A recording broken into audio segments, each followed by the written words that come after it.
Assalamualaikum warahmatullahi wabarakatuh. Perkenalkan, nama saya Arda Faidikal Fatih. Saya di sini menanggapi tentang mosi Dewan akan mewajibkan kandidat untuk lulus tes kompetisi politik agar dapat mencalonkan diri. Tanggapan kontra yang pertama saya yaitu tes kompetisi politik bertentangan dengan prinsip demokrasi yang inklusif.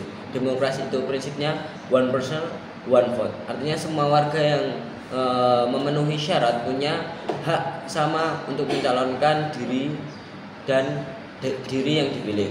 Yang kedua, Dewan mewajibkan tes. Kita membatasi hak politik seseorang hanya berdasarkan standar tertentu yang belum tentu adil dan objektif.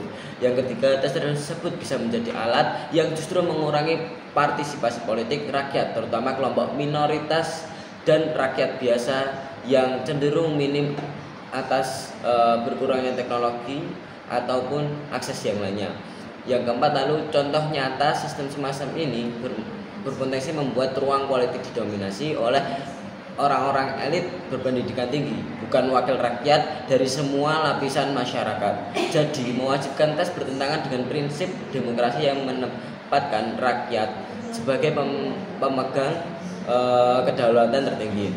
Lalu tidak ada standar objektif dan netral untuk menilai kompetensi politik. Politik bukan sekedar hafalan teori atau kemampuan menjawab soal, tapi soal nilai, pengalaman hidup, kemampuan komunikasi, dan empati.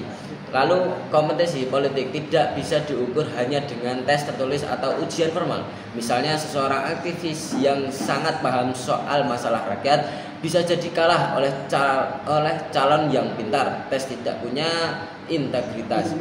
Selain itu, siapa yang menyusun dan mengawasi tes bisa jadi ada kepentingan politik tertentu yang membuat tes jadi alat untuk mengeliminasi calon yang tidak sejalan. Lalu maka dari itu, tes kompetisi berpotensi menjadi instrumen politik yang tidak adil dan berbahaya untuk demokrasi. Yang ketiga, rakyat bukan dewan atau lembaga yang seharusnya menentukan layak atau tidaknya kandidat. Dalam demokrasi, kontrol dan penilaian terhadap calon pemimpin ada di tangan rakyat melalui mekanisme pemilu.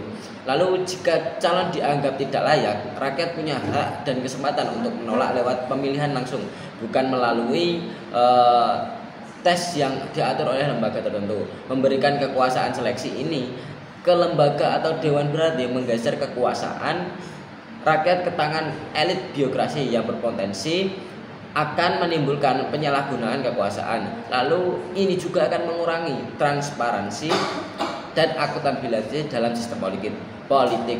Lalu tes kompetensi akan bersempit ruang partisipasi politik, terutama bagi kelompok marginal. Banyak calon potensial berasal dari kalangan akar rumput yang tidak punya akses pendidikan formal atau pelatihan politik, tetapi mereka bisa memimpin rakyat untuk menuju kedaulatan yang adil dan makmur. Lalu tes akan jadi hambatan besar bagi mereka yang ingin berkontribusi tapi tidak pintar dalam konteks akademis atau teori politik. Ini membuat politik semakin eksklusif dan jauh dari prinsip representasi yang seharusnya inklusif dan merangkul seluruh lapisan rakyat. Akibatnya suara-suara penting dari komunitas kurang terwakili dalam pemerintahan. Lalu tes kompetisi politik berpotensi menciptakan elitisme dan monopoli politik. Sistem tes ini kemungkinan sekelompok kecil elit yang mengontrol proses seleksi untuk mempertahankan kekuasaan mereka. Mereka bisa menetapkan standar yang memihak kepentingan tertentu dan menghalangi calon yang membawa perubahan atau kritik terhadap sistem. Lalu ini berbahaya karena demokrasi harus membuka ruang bagi setiap berbagai macam-macam ide dan figur politik, bukan membatasi hanya pada yang orang ditentukan layak oleh segelintir orang. Lalu solusi yang lebih efektif adalah meningkatkan literasi politik dan